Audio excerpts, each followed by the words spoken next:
All right, so this, of course, is the big story that we are tracking on WION Dispatch, where Israel and Lebanon have now reached a historic agreement. And this, of course, is to settle their long-disputed maritime border. And American President Joe Biden has congratulated the leaders of both the nations over this historic breakthrough and has termed it a very diplomatic achievement. Now, the Biden administration officials have said that the agreement opens the prospects for a peaceful development of a very significant energy field in the Mediterranean, and that the United States will continue to support both these nations.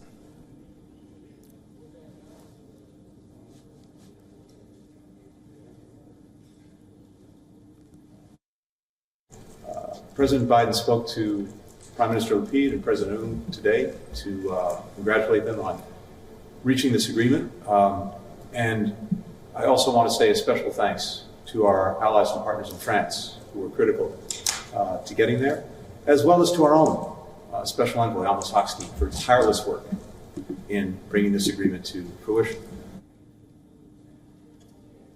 Meanwhile, the agreement between Israel and Lebanon is meant to resolve a territorial dispute in the eastern Mediterranean Sea. Lebanon aims to explore for natural gas in the area, while Israel is already producing natural gas at the fields nearby. The deal sets a maritime border between the state of Israel and Lebanon for the very first time, and also establishes a mechanism for both the countries to get royalties from the Total Energies exploration of an offshore gas field that straddles the boundary.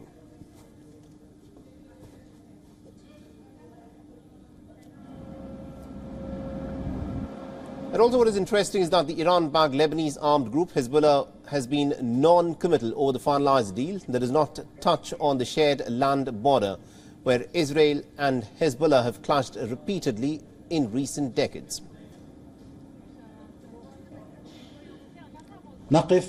We are standing with and behind the Lebanese state with regards to its demands. For us, what is important is when the Lebanese officials that represent the state say that this understanding or agreement will achieve the formal demands of the Lebanese government, then for us, we are set.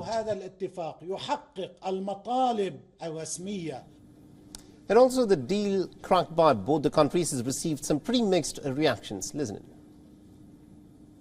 Deal details are accurate. I hope that a deal like this will set the maritime borders of Israel and will eventually set the land border without any negative changes as far as we are concerned, and will uphold the stability in the northern borders and the security of the residents. I think the deal between Israel and Lebanon is a good deal, and that will bring peace to all the world. And God willing, we are now in the Sukkot holiday, and according to one of the sayings in Bible, the Almighty will make peace and have mercy and bring peace upon us and upon all the people of Israel. It's that sometimes it hurts to compromise, but compromise brings goodness for everyone. All right, so this, of course, is the deal that has been reached by Israel and Lebanon. It is still to be signed, but remember, it remains to be seen as to what the implications of this deal would be. But the Americans have, of course, played a crucial part. And to give us more insights into this, we're being joined by our correspondent Susan Tehrani, who's joining us live from New York. Now, Susan, this is an important deal that's been reached between Lebanon and Israel. It establishes, in a sense, a maritime border between the two nations. And the Americans have played a pivotal part in reaching this deal. How is it being viewed in Washington there?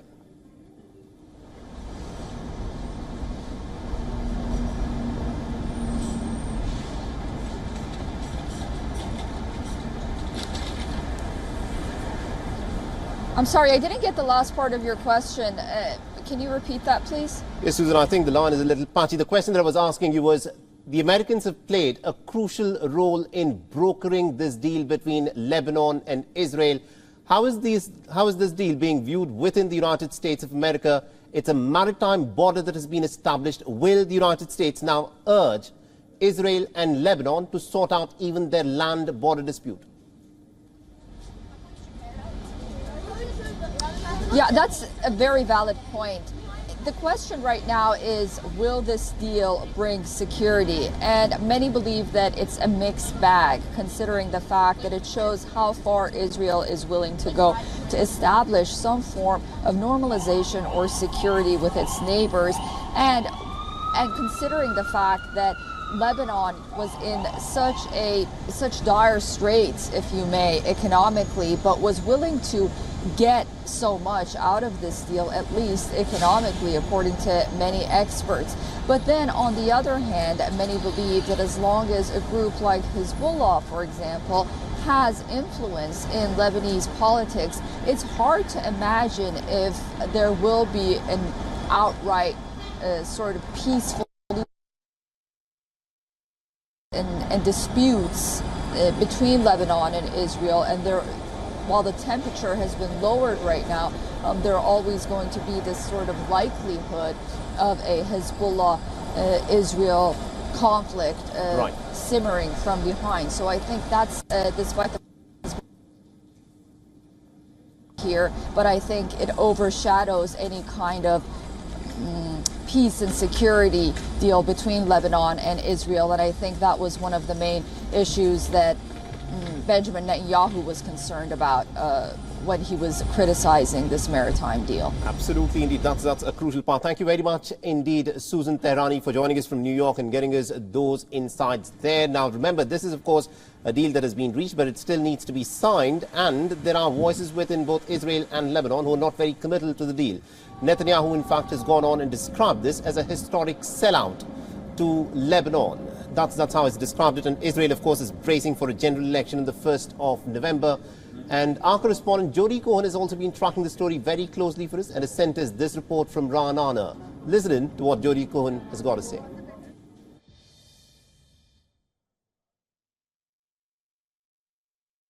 There has been some criticism, not only from the previous US administration, but also from Israeli opposition lawmakers. So, for example, former US ambassador to Israel, David Friedman, and former Israeli Prime Minister Netanyahu have both said that Lebanon is getting 100% of its demands. Netanyahu said that Lapid, as interim prime minister, has no right, as he says, to give away Israeli territory and so close to an election. He's calling it a surrender to Hezbollah. And meanwhile, Hezbollah chief Nasrallah suggested the deal was thanks to their threats and drones targeting Israel, even apparently while the negotiations were taking place. Now, in terms of what's next, on Wednesday, Israel's security cabinet is meeting, also the full cabinet and the full government. They're expected to approve this deal. The Knesset will review the proposal later on Wednesday. The Attorney General has said the deal should either be submitted for full parliamentary approval, which was reportedly her preferred option, or that it can be submitted to the Knesset for a 14-day review and then have a cabinet vote on it, which is reportedly Lapid's preferred option. Now, the opposition aren't happy with this, and also Interior Minister Shaked has said that every significant peace deal or deal that involves borders or natural resources in the country's history has been voted on by the parliament, and it should be even more necessary for an interim government. There have been calls to delay this until after the election, but President Biden has urged both parties not to delay. WION is now available in your country. Download the app now and get all the news on the move.